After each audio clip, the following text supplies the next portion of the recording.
Greg Jennings back with us now. Greg, you played with Aaron for 7 years. Do you think it would be a big mistake for him to play anywhere else other than in Green Bay, Wisconsin next Put him on the season? spot.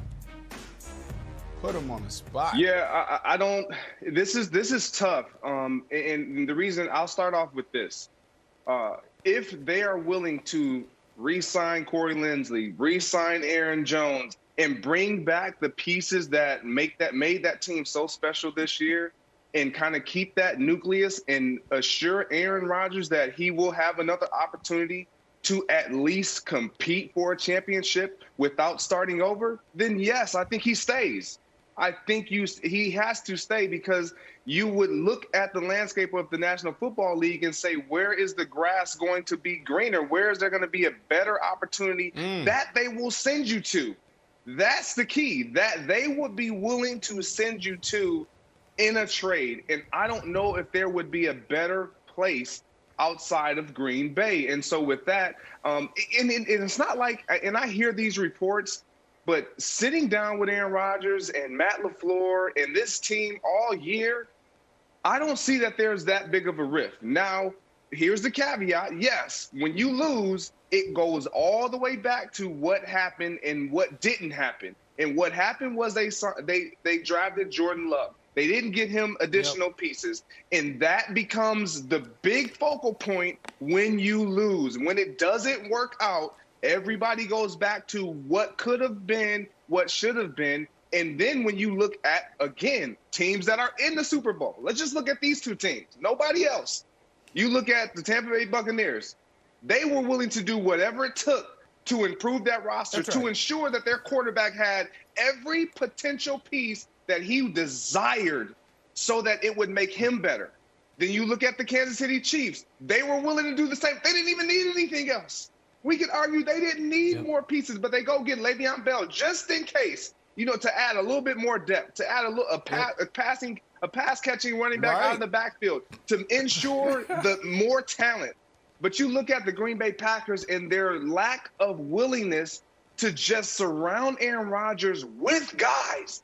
That is frustrating. And as a receiver, like, he's always had plethora of receivers and options where he can look to his left, he can look to his right, and there were guys that can get open and make plays in crucial moments like we saw this past Sunday.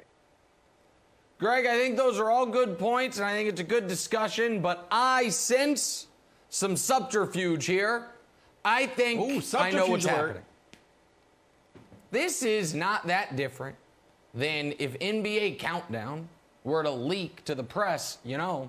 I hear Charles Barkley is really mad at Shaq for that Donovan Mitchell segment, and he wants out. I'm just hearing. I'm just telling you. What word on the media streets is Barkley might want out of that show. You know why? Because it weakens your opponent and a chance to help you. If you read this Jason Lockenfora article, he says he got a text from a number he didn't know, which was a head coach of another team, saying, I think Aaron Rodgers would be great here. Spoiler alert, there are 31 teams in the league that would love to have Aaron Rodgers as the quarterback. There's only one, Kansas City, that would be like, no, we're good. So I think Rodgers, Brandon, wants security.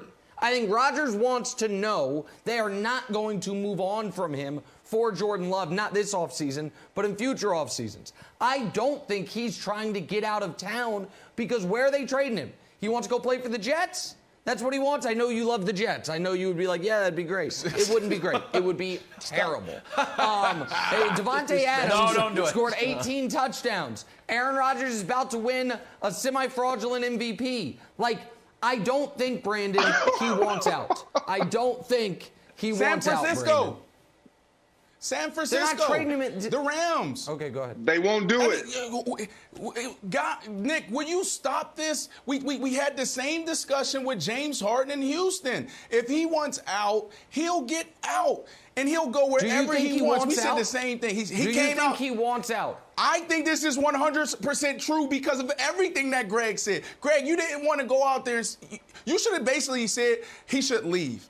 He spent 16 years in Green Bay. 13 years as the starter, and you said they're not willing to give him what he needs to get it done. He has one Super Bowl. And a couple years ago, we were saying he could potentially be the greatest quarterback of all time. 1 Super Bowl, that was with you. Where's the other one? Where's 2? Where's 3? Where's 4?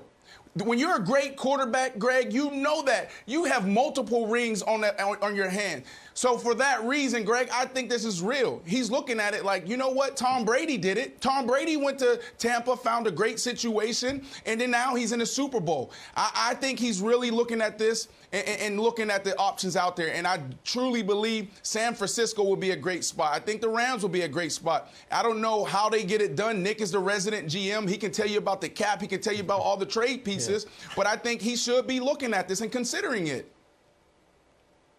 And I'm not saying that he shouldn't be considering it and shouldn't be looking at it, but if the Packers, and this was the point that I made, if the Packers are unwilling to re-sign some of those crucial pieces and assets that they had this past season moving forward to ensure that he will have another opportunity. Because let's face it, if he goes, to say he would get traded to another NFC team, it's just hard for me to see that happening when the Green Bay Packers would have to face him to get to where they just left the NFC Championship game. They would have to go through Aaron Rodgers.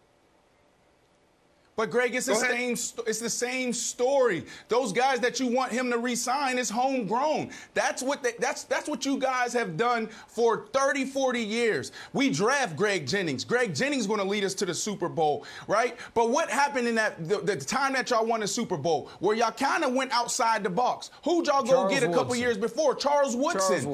Y'all, that's what you guys need to do. Who is that playmaker? Who is that honey badger that's going to complement that offense? Just give me the ball back a couple times. Charles Woodson, if you threw that ball up in the air and it was hanging for maybe a second too long, it was going the other way. That's what they're missing, is that splash free agent that can come in and make an impact right away. I couldn't agree with you anymore. Thanks for watching. Subscribe here to get the latest from the show. Also, be sure to check out more of the best clips from First Things First, or go watch a few segments from our other shows on FS1.